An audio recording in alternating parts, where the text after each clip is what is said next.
Hey guys, just an update on the studio. I want to show you what we do when we do drum recordings. And so I'm just going to show you all the mics and all the techniques and stuff I use in the studio to get the cool drum sound. We just did some drum covers today. We did 3 tracks today. And so I just want to show you what we do and yeah, what sound we get out of the studio, what sound we can get out of the studio. So what we have here, we've got a drum tunnel. We're starting with a kick and we've got a drum tunnel.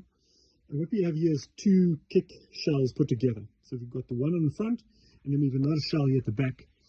And we have a condenser mic at the back, and inside we have a dynamic mic, a Shure Beta 52, and for the kick sound, for the attack. And then this one gives you the whole tunnel sound.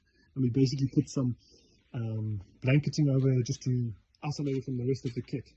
And then moving to the snare. Typically on the snare we have a 57 on the snare. We have a mic on the bottom here to give us a sizzle. And then I also have another mic there, which is also a snare, SM57 on a snare. And that's just to give me the shell. But it's, as you can see, it's like almost 20 centimeters away. And that just gives me the full body sound of the snare. Then on toms we have some close tom mics on the 2 toms. Then I've got on overheads, I've got these precision mics. And they sound really crisp as they give you all of that attack. It sounds great on the cymbals and on the overall kit. And then what we also have is here in the middle of the room, I've got a bit of a room mic. I'm going to show you the perspective of where it is according to the kit. So that also obviously captures the entire sound. And then the most important mics I've got in the studio is on this wooden panel where I built them. I specifically put this wooden panel in to give me this sound. So what this does is it records the sound reflecting against the wood panels, and then these mics obviously only capture that sound. And there's the other one. So I've got a stereo signal of the 2, just give you some perspective of the 2 in the studio.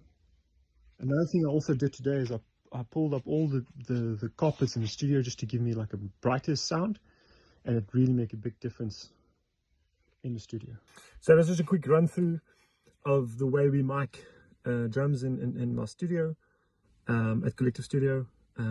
If you want to like record some drums, you're more than welcome to contact me, and then we can figure out a plan. The tracks of this track will be these 3 songs we recorded with this setup will be out soon, hopefully very soon, depending on what on how quick I can mix them. Have a listen to them. It's quite an interesting. The drummer who's playing is a very good drummer, and so that's another thing. If you don't have a drummer, if you're not a drummer but you want a drum track, you're also more than welcome to contact me and say, listen, I want a drum track, but I don't have a drummer. Can you please get me one of your guys? So I've got a few drummer friends that I can contact, including the guys playing today and some of the other jazzy stuff. So depending on your style of drums, we can also get you the drummer for your style. Yeah, so if you guys are interested in, let me know.